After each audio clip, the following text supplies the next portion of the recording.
한양 궁궐에는 한때 뛰어난 의술로 이름을 떨친 어이가 있었다. 그의 이름은 김상철. 젊은 시절 그는 궁중에서 왕과 왕족들의 병을 돌보며 수많은 생명을 살려냈다. 특히 열병과 전염병을 다스리는 솜씨는 궁중에서도 손꼽힐 정도였다. 하지만 그는 권력과 명예에 크게 관심이 없는 사람이었다. 궁궐에서의 삶은 화려했지만 그 속에는 늘 정치와 권력 다툼이 있었다. 누군가의 병이 낫지 않으면 그 책임이 곧 의원에게 돌아왔다. 어느 날 그는 문득 이런 생각을 하게 된다. 사람을 살리기 위해 의술을 배웠거늘 어찌 권력의 눈치를 보며 살아야 하는가. 결국 그는 궁궐을 떠나기로 결심한다. 왕에게 낙향을 청했고 왕 역시 그의 뜻을 이해하여 허락했다. 그렇게 김상철은 한양을 떠나 남쪽 지방의 작은 고을로 내려가게 된다. 그곳에서 그는 작은 의원을 열고 백성들을 치료하기 시작했다. 궁중에서 봤던 큰 녹봉도 없었고 화려한 생활도 없었지만 그의 얼굴에는 오히려 평온한 미소가 떠올랐다. 백성들은 그를 낙향한 어이라고 불렀다. 그리고 그의 의원은 멀리서도 사람들이 찾아오는 곳이 되었다. 하지만 세월은 누구도 피해갈 수 없는 법. 김상철에게도 큰 불행이 찾아왔다. 외아들이 병으로 세상을 떠난 것이다. 며느리 역시 얼마 지나지 않아 뒤따라 세상을 떠났다. 그렇게 남은 것은 어린 여자아이 하나였다. 김상철은 그 아이를 품에 안고 오래도록 울었다. 그 아이의 이름이 바로 김소연이었다. 김상철의 의원 뒤편에는 작은 언덕을 따라 만들어진 약초밭이 있었다. 궁궐에 있을 때에도 그는 약초를 좋아했지만 낙향한 뒤에는 더욱 정성을 들였다. 사람을 살리는 것은 비싼 약이 아니라 자연이 준 풀과 뿌리라는 것을 그는 누구보다 잘 알고 있었기 때문이다. 봄이 되면 밭에는 수십 가지 약초가 자라났다. 쑥, 황기, 감초, 당귀, 백출, 청궁. 약초들은 서로 다른 향을 풍기며 바람이 불 때마다 은은한 냄새를 퍼뜨렸다. 어린 소연은 그곳에서 하루 대부분을 보냈다. 흙을 만지며 놀다가 어느 날 한 풀잎을 따서 코에 가져다 대며 물었다. 할아버지, 이 풀은 왜 이렇게 쓴 냄새가 나요? 김상철은 그 잎을 받아들고 미소 지었다. 그건 황련이라는 약초다. 황련이요? 그래. 아주 쓰지만 열병을 잡는 데에는 아주 좋은 약이란다. 소연은 눈을 동그랗게 뜨며 물었다. 쓴데도 약이에요? 김상철은 웃으며 말했다. 사람을 살리는 것들은 되게 쓰단다. 그날 이후 김상철은 약초 이름과 쓰임을 하나씩 들려주기 시작했다. 소연은 놀라울 정도로 잘 기억했다. 며칠이 지나자 약초밭의 대부분의 약초를 외워버렸다. 어느 여름날이었다. 소연은 약초밭에서 놀다가 낯선 풀을 발견했다. 잎은 둥글고 꽃은 작은 보라색이었다. 소연은 그것이 예뻐 보여 손으로 따려고 했다. 그 순간 김상철의 목소리가 들렸다. 소연아, 만지지 말거라. 소연은 깜짝 놀라 손을 멈췄다. 김상철은 급히 다가와 그 풀을 살펴보았다. 이건 독초다. 독초요? 그래. 먹으면 사람을 죽일 수도 있는 풀이다. 소연의 얼굴이 하얗게 질렸다. 김상철은 조용히 말했다. 약이 되는 풀과 독이 되는 풀은 아주 비슷하게 생긴 경우가 많다. 그래서 의원은 풀 하나도 함부로 다루면 안 된다. 그날 김상철은 손녀에게 독초 구별법을 가르쳤다. 이 꽃은 예쁘지만 줄기에 검은 반점이 있다. 그리고 잎의 뒷면을 보면 붉은 기운이 있지. 소연은 그 특징을 유심히 살폈다. 그날 이후 소연은 약초를 볼 때마다 더 자세히 관찰하기 시작했다. 며칠 뒤 마을에서 아이 하나가 의원으로 실려왔다. 아이는 고열에 시달리고 있었다. 어머니는 울며 말했다. 아이가 계속 열이 오릅니다. 김상철은 아이의 이마를 만져보고 맥을 짚었다. 하지만 그 순간 소연의 눈이 아이의 발에 멈췄다. 발목이 조금 부어 있었다. 그리고 작은 상처가 있었다. 소연은 조심스럽게 말했다. 할아버지 혹시 벌레에 물린 건 아닐까요? 김상철은 그 말을 듣고 상처를 살펴보았다. 과연 벌레 독이 들어간 흔적이었다. 김상철은 고개를 끄덕였다. 그래, 잘 보았구나. 그는 독을 풀어주는 약초를 다려 아이에게 먹였다. 며칠 뒤 아이는 완전히 나았다. 아이의 어머니는 연신 고개를 숙였다. 그 모습을 보며 김상철은 생각했다. 이 아이는 정말 남다르다. 김상철의 명성은 낙향한 뒤에도 사라지지 않았다. 그래서 가끔 근처 양반가에서 왕진을 부탁하곤 했다. 그럴 때마다 소연도 함께 따라갔다. 처음에는 단순히 약상자를 드는 역할이었다. 하지만 소연은 항상 할아버지의 손을 유심히 바라보았다. 진맥을 할 때 손가락의 위치가 조금씩 달랐다. 어느 날 소연은 물었다. 할아버지, 왜 손가락을 3개나 써요? 김상철은 미소 지었다. 맥은 하나가 아니라 여러 가지를 보기 때문이다. 어떤 걸 보는 거예요? 심장, 간, 폐, 신장, 몸의 기운을 보는 것이다. 소연은 고개를 끄덕였다. 어느 날 큰 양반가에서 왕진 요청이 왔다. 환자는 집안의 큰어른이었다. 이미 다른 의원도 와 있었다. 그 의원은 자신 있게 말했다. 이건 단순한 감기입니다. 하지만 김상철은 진맥을 하자마자 얼굴이 굳었다. 맥이 이상했다. 그때 옆에서 지켜보던 소연이 작게 말했다. 할아버지, 왜 그러느냐? 숨이 너무 가쁜 것 같아요. 김상철은 다시 환자의 가슴을 살폈다. 그리고 깨달았다.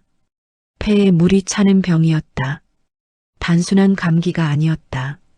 그는 곧바로 처방을 바꾸었다. 며칠 뒤 환자는 목숨을 건졌다. 양반가 사람들은 김상철에게 깊이 감사했다. 하지만 그날 밤 김상철은 조용히 말했다. 소연아, 내 할아버지, 오늘은 내가 큰 도움을 주었다. 소연은 쑥스러운 듯 고개를 숙였다. 그날 이후 김상철은 가끔 손녀에게 맥을 짚게 했다. 손을 얹어보거라. 소연은 조심스럽게 환자의 손목에 손을 올렸다. 처음에는 아무것도 느껴지지 않았다. 하지만 몇 번을 해보자 작은 움직임이 느껴졌다. 뛰어요. 김상철은 웃었다. 그래, 그게 맥이다. 그리고 말했다. 맥은 사람의 몸이 하는 말이다. 그 말을 들을 줄 아는 사람이 의원이 되는 것이다. 소연은 그 말을 오래도록 기억했다. 늦여름 어느 날이었다. 김상철은 약초를 캐기 위해 마을 뒤편 깊은 산으로 들어갔다. 소연도 따라갔다. 산속 공기는 시원했고 곳곳에는 야생 약초들이 자라고 있었다. 김상철은 땅을 살피며 말했다. 이 산에는 좋은 약초가 많다. 소연은 눈을 반짝이며 물었다. 그럼 약이 가득한 산이네요? 김상철은 웃었다. 그렇지만 독도 많다. 둘이 산길을 걷고 있을 때였다. 갑자기 멀리서 사람들이 다급하게 외치는 소리가 들렸다. 사람 살려. 누가 좀 와보시오. 두 사람이 달려가 보니 나무꾼 하나가 땅에 쓰러져 있었다. 입가에는 거품이 맺혀 있었고 몸은 떨리고 있었다. 옆에 있던 사람들이 말했다. 버섯을 먹었는데 갑자기 이러오. 김상철은 그 버섯을 살펴보았다. 독버섯이었다. 그는 급히 말했다. 물을 가져오시오. 하지만 상황은 이미 급박했다. 그때 소연이 산비탈을 바라보았다. 그리고 갑자기 달려갔다. 잠시 뒤 풀 몇 가지를 들고 돌아왔다. 할아버지, 이거 쓰면 안 될까요? 김상철은 그 풀을 보고 눈이 커졌다. 그것은 독을 중화시키는 약초였다. 그래 맞다. 김상철은 급히 약초를 지식여 나무꾼의 입에 넣었다. 잠시 후 나무꾼의 떨림이 조금씩 멈추기 시작했다. 사람들은 놀라서 말했다. 살았소. 김상철은 손녀를 바라보았다. 어떻게 알았느냐? 소연은 조용히 말했다. 할아버지가 전에 말해줬어요. 그날 산속에서 김상철은 확신했다. 이 아이는 단순히 기억력이 좋은 것이 아니라 의술을 이해하는 아이라는 것을. 어느 날 밤이었다. 비가 세차게 내리고 있었다. 그때 의원 문을 두드리는 소리가 들렸다. 쾅쾅쾅. 의원님, 제발 문 좀 열어주세요. 김상철이 문을 열자 젊은 부부가 아이를 업고 서 있었다. 아이의 얼굴은 새파랬다. 숨도 거의 쉬지 못하고 있었다. 김상철은 급히 아이를 눕혔다. 맥을 짚어보았다. 하지만 병의 원인이 쉽게 보이지 않았다. 그때 옆에서 지켜보던 소연이 아이의 배를 보았다. 배가 단단하게 부어 있었다. 소연이 조심스럽게 말했다. 할아버지, 왜 그러느냐? 아이가 뭔가 먹은 것 같아요.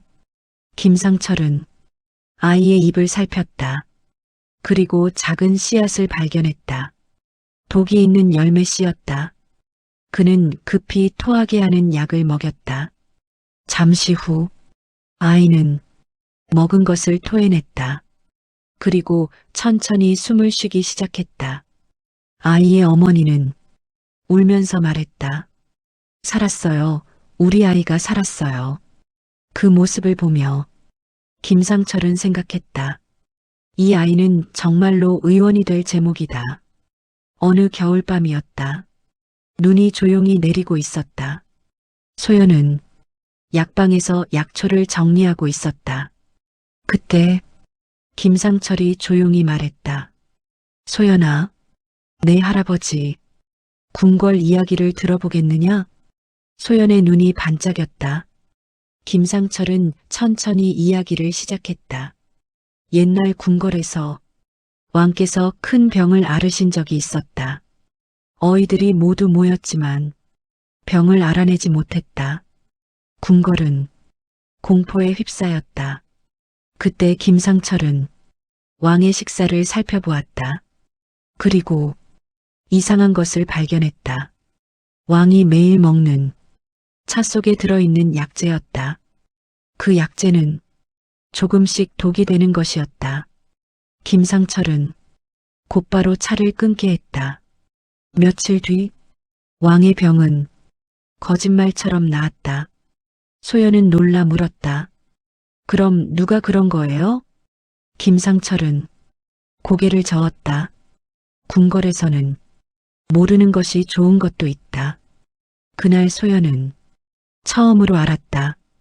의술은 단순히 병을 고치는 것만이 아니라 사람의 운명과 권력이 얽힌 일이라는 것을. 세월이 흐르며 김상철의 머리는 점점 휘어졌다.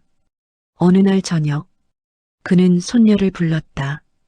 소연아, 네. 의술이란 무엇인지 아느냐? 소연은 잠시 생각했다. 사람을 살리는 것 아닐까요? 김상철은 고개를 끄덕였다. 하지만 곧 말했다. 그것만이 아니다. 의술은 사람의 마음을 살리는 것이다. 그리고 그는 잠시 말을 멈추었다. 때로는 고마움을 바라지 않고 사람을 살려야 하는 것이다. 소연은 그 말을 마음 깊이 새겼다.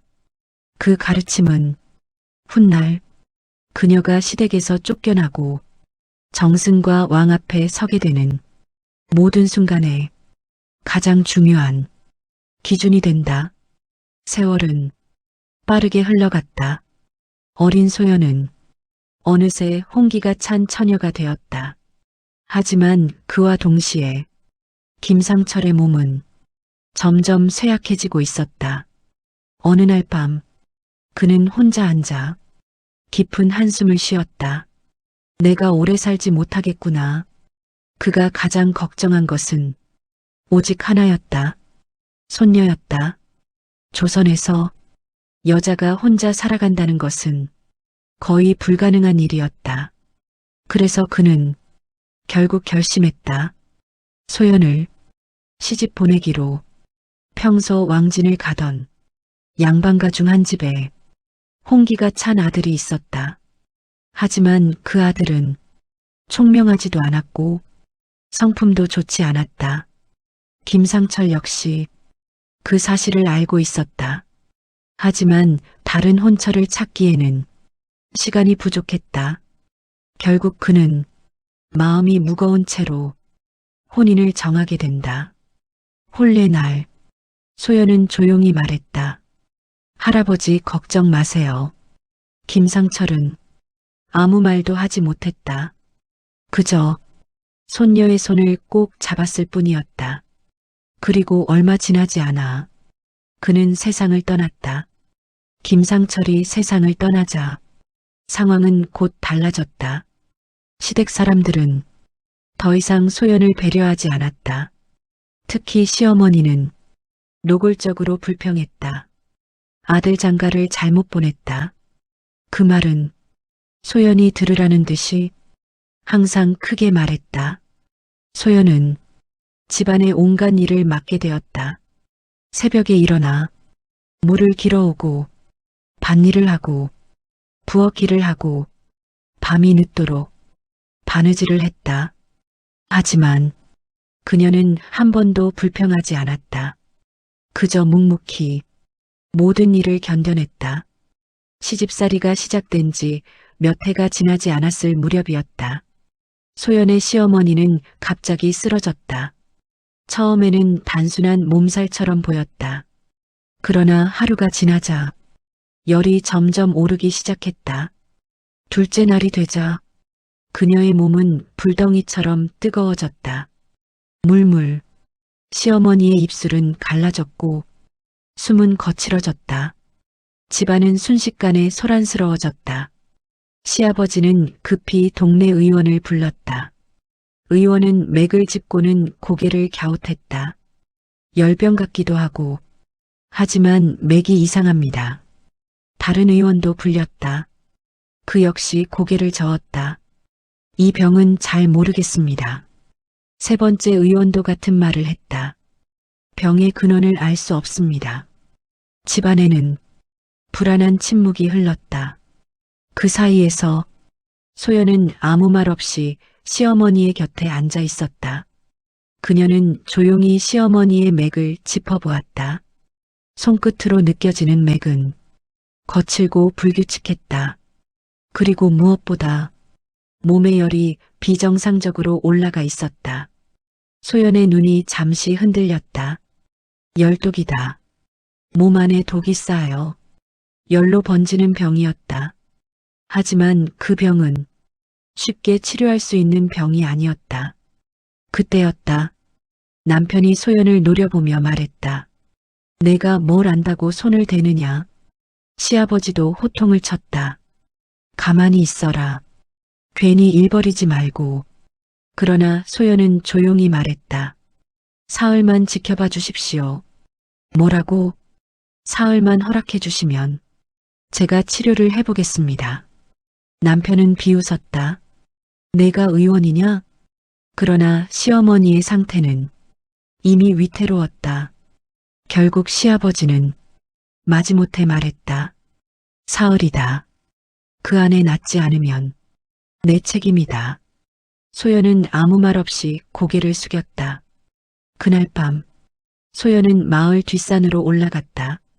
달빛 아래 약초를 하나씩 캐기 시작했다. 황련, 금은화, 지모, 열독을 풀어주는 약초들이었다. 손이 흙으로 더러워졌지만 그녀는 멈추지 않았다. 그리고 새벽까지 약을 다렸다. 첫 번째 날, 시어머니의 열은 여전히 높았다. 둘째 날, 몸의 열이 조금 내려가기 시작했다. 셋째 날, 시어머니의 입술이 움직였다. 물을 줘라. 사람들은 놀랐다. 소연은 조심스럽게 물을 먹였다. 잠시 뒤, 시어머니가 중얼거렸다. 배가 고프다. 집안 사람들이 서로 얼굴을 바라보았다. 그 병은 거짓말처럼 사라지고 있었다. 소연은 그제야 조용히 숨을 내쉬었다. 하지만 그 기적 같은 회복에도 고마움은 돌아오지 않았다. 며칠 뒤 시어머니는 완전히 일어났다. 그리고 소연을 불렀다. 마루에는 시아버지와 남편이 함께 앉아 있었다. 시어머니의 얼굴은 차갑게 굳어 있었다. 내가 허락도 없이 약을 썼다지? 소연은 조용히 고개를 숙였다. 목숨이 위태로워 보여서. 그러나 시어머니는 말을 끊었다. 내가 의원이냐? 마루의 공기가 차갑게 식었다. 남편이 비웃으며 말했다. 여자가 약을 쓴다니 웃기는군. 시어머니는 냉정하게 말했다. 내가 우리 집안을 망신시켰다. 아들 장가를 잘못 보냈다. 소연은 아무 말도 하지 않았다. 잠시 후 시어머니가 말했다. 짐 싸거라. 마루에 있던 사람들 모두가 놀랐다. 오늘로 인연을 끊겠다. 남편은 잠시 망설이다가 고개를 끄덕였다. 저도 그게 좋겠습니다. 소연의 손이 가볍게 떨렸다. 그러나 그녀는 끝까지 고개를 숙였다. 잠시 뒤 소연은 작은 보따리를 들고 대문 앞에 서 있었다. 시어머니의 마지막 말이 들렸다. 다시는 이 집에 발 들이지 마라. 대문이 쾅 하고 닫혔다. 소연은 한참 동안 그 자리에 서 있었다. 갈 곳이 없었다. 하지만 그녀는 뒤돌아보지 않았다. 그날 한 명의 며느리가 쫓겨났고 동시에 조선을 뒤흔들 명의의 운명이 조용히 시작되고 있었다. 친정은 이미 사라졌고 할아버지 김상철도 세상을 떠난 지 오래였다. 소연은 조용히 마을길을 걸었다. 그때 뒤에서 누군가 부르는 소리가 들렸다. 혹시 김상철 어르신의 손녀가 아니시오?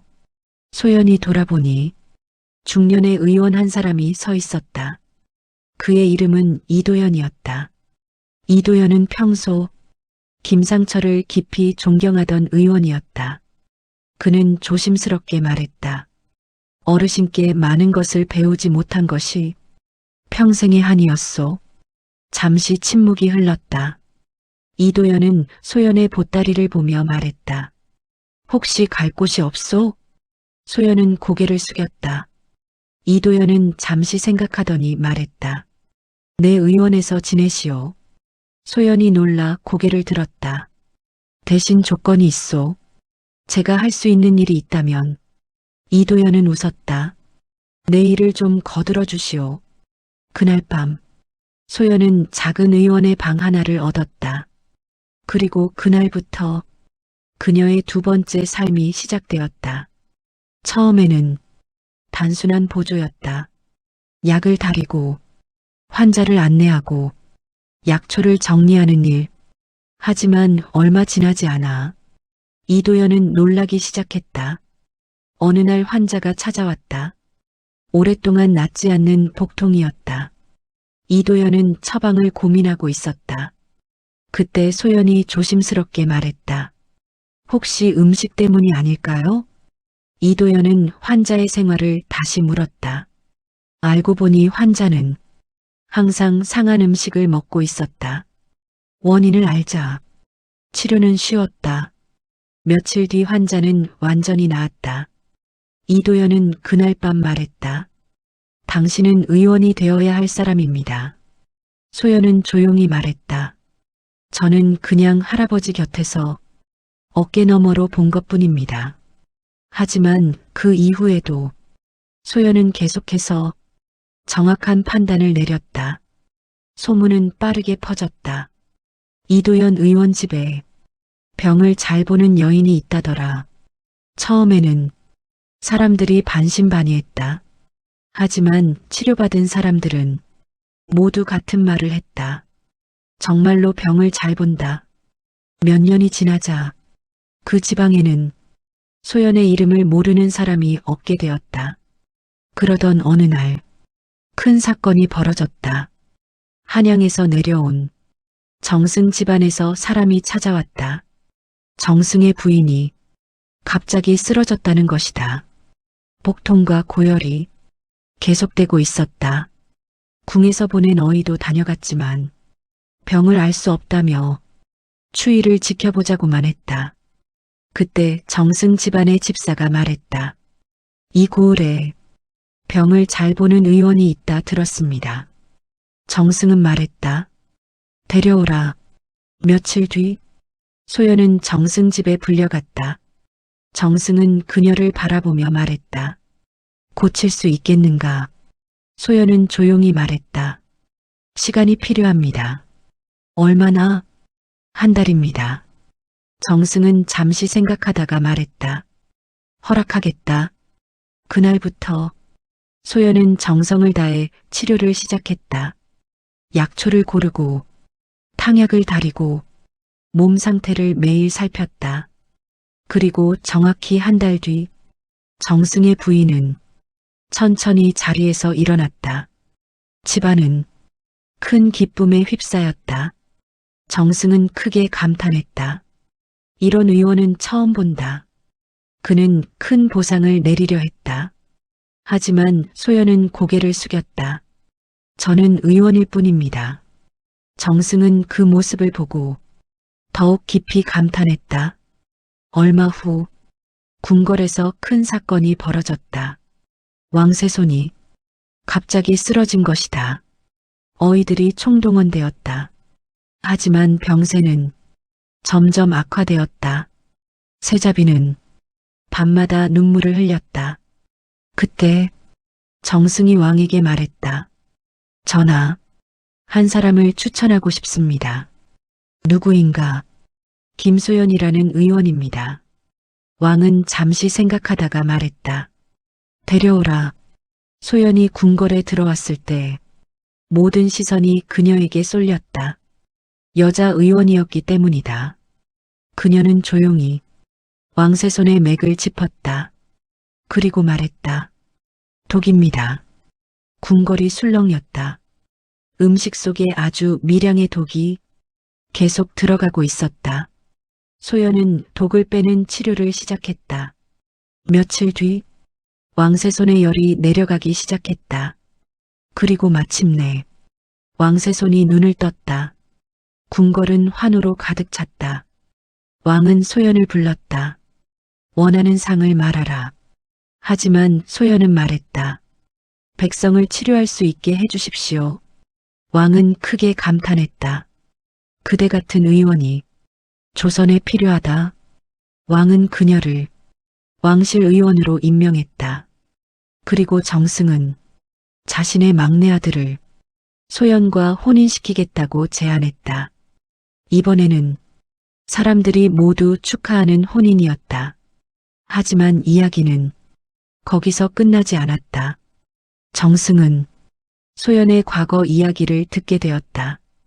그리고 그 사실은 왕에게도 전해졌다. 왕의 얼굴이 굳었다. 명의를 쫓아냈다. 재산도 빼앗았다 들었습니다. 왕은 조용히 말했다. 그 집안을 조사하라. 며칠 뒤 금군이 그 집을 찾아갔다. 과거 소연을 내쫓았던 시댁이었다. 그들은 궁궐로 끌려왔다. 왕이 말했다. 사람을 보는 눈이 없는 자들이 어찌 양반이라 할 수 있겠는가. 결국 그 집안의 재산은 몰수되었고 관직은 박탈되었다. 그리고 그들은 평민으로 떨어졌다.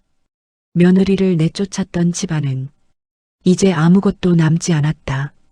한때 그 집 문 앞에는 사람들이 줄을 섰다. 하지만 이제는 낡은 대문만 바람에 흔들릴 뿐이었다. 세월이 조금 흐른 어느 날 왕실 의원이 된 소연은 궁궐에서 잠시 휴가를 받아 고향 고을에 내려오게 되었다. 마을 사람들은 모두 그녀를 반겼다. 소연 의원이 돌아왔다. 왕실 의원이 되셨다더니 정말이구먼. 그녀는 예전처럼 이도현 의원의 작은 의원을 찾았다. 하지만 그날 오후 뜻밖의 일이 벌어졌다. 의원 문 앞에 낯익은 사람들이 서 있었다. 소연의 발걸음이 멈추었다. 그들은 바로 과거의 시댁 사람들이었다. 남편과 시아버지, 그리고 그 뒤에는 한때 위세를 부리던 시어머니도 있었다. 그러나 그들의 모습은 예전과 완전히 달랐다. 옷은 초라했고 얼굴은 초췌했다. 잠시 침묵이 흘렀다. 그리고 가장 먼저 움직인 사람은 시아버지였다. 그는 떨리는 목소리로 말했다. 소연아. 소연은 아무 말도 하지 않았다. 그때였다. 시아버지가 갑자기 무릎을 꿇었다. 쿵. 그 소리는 길가에 크게 울렸다.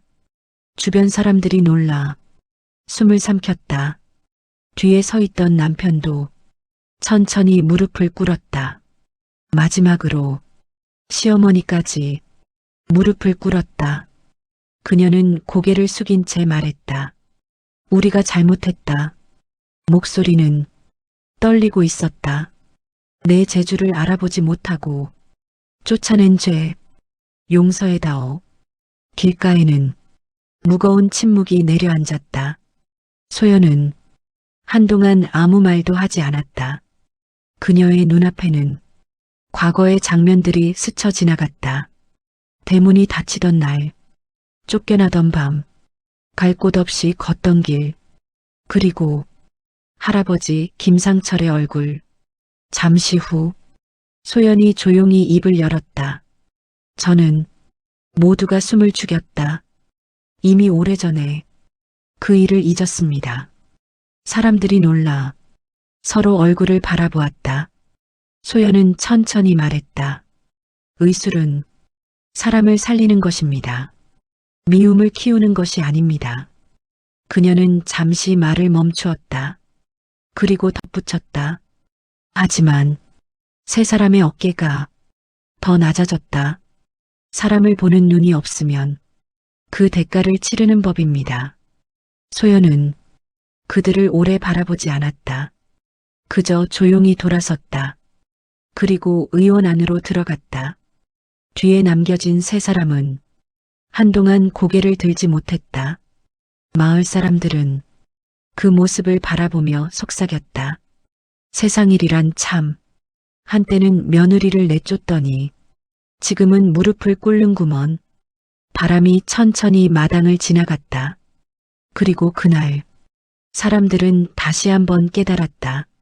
진실한 재능과 올바른 마음은 결국 세상이 알아본다는 것을. 왕세손이 완전히 회복된 뒤 궁궐에는 큰 잔치가 열렸다. 세손의 건강을 축하하는 자리였다. 궁궐의 대신들과 왕실 어이들이 모두 모였다. 연회가 무르익어갈 무렵 왕이 천천히 자리에서 일어났다. 순간 궁궐 안이 조용해졌다. 왕은 대신들을 바라보며 말했다. 오늘 이 자리는 단순한 잔치가 아니다. 모든 시선이 왕에게 집중되었다. 왕은 다시 말했다. 왕세손의 목숨을 구한 사람이 이 자리에 있기 때문이다. 그리고 왕의 시선이 한 사람에게 향했다. 김소연. 궁녀가 조용히 외쳤다. 왕실 의원 김소연 들라 하십니다. 소연은 조심스럽게 앞으로 나왔다. 궁궐의 수많은 시선이 그녀에게 모였다. 왕은 잠시 그녀를 바라보았다. 그리고 천천히 말했다. 그대는 왕세손의 목숨을 구했다. 잠시 침묵이 흘렀다. 왕은 이어 말했다. 그러나 짐이 들은 이야기는 그것만이 아니다. 왕은 대신들을 둘러보며 말했다. 백성을 살리고 보상을 거절하고 겸손을 잃지 않았다 한다. 대신들이 고개를 끄덕였다. 왕은 조용히 말했다. 이런 사람이야말로 진정한 의원이다. 그리고 왕의 목소리가 궁궐 전체에 울려 퍼졌다. 짐은 오늘 이 자리에서 선언하겠다. 모두가 숨을 죽였다. 왕은 분명한 목소리로 말했다. 김소연은 조선 제1의 명의이다. 순간 궁궐이 술렁였다. 어이들조차 놀란 눈으로 서로를 바라보았다. 왕이 직접 한 의원에게 이런 칭호를 내리는 일은 매우 드문 일이었기 때문이다. 왕은 다시 말했다. 이후 김소연은 왕실의 수석 의원으로 삼는다. 그리고 마지막으로 말했다. 그녀의 의술은 왕실과 백성을 함께 살릴 것이다.